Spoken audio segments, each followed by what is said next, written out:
Welcome to The Last Breakfast. Please enjoy the video. You begin by getting the precise map link. This is the foundation. Open Google Maps or your preferred Maps app and drop a pin on the spot. Make sure the pin reflects the actual entrance or landmark. Once done, tap Share and choose Copy Link or copy the latitude, longitude text shown. This direct link ensures the QR will open the right view.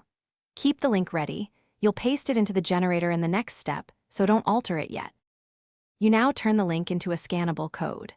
Open a reputable QR generator, pick URL mode, and paste your copied map link. Set the output size to between 300 and 1000 pixels so phones scan easily, and choose error correction M or Q so minor damage won't break it. Optionally add a small logo, but avoid covering the center. Then generate and preview by scanning with your phone camera. To verify you're almost done, save the QR as PNG for digital use or SVG for high-resolution print. Once saved, test it with several phones and scanning apps. Confirm it opens the map, sets the correct coordinates, and offers navigation. If scanning fails, make sure the link is a full URL starting with HTTP or HTTPS and retry with a higher error correction level.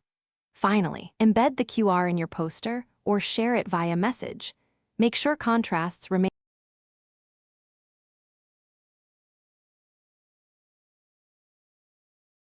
Thanks for watching. If this was helpful, leave a like and consider subscribing. See you next time.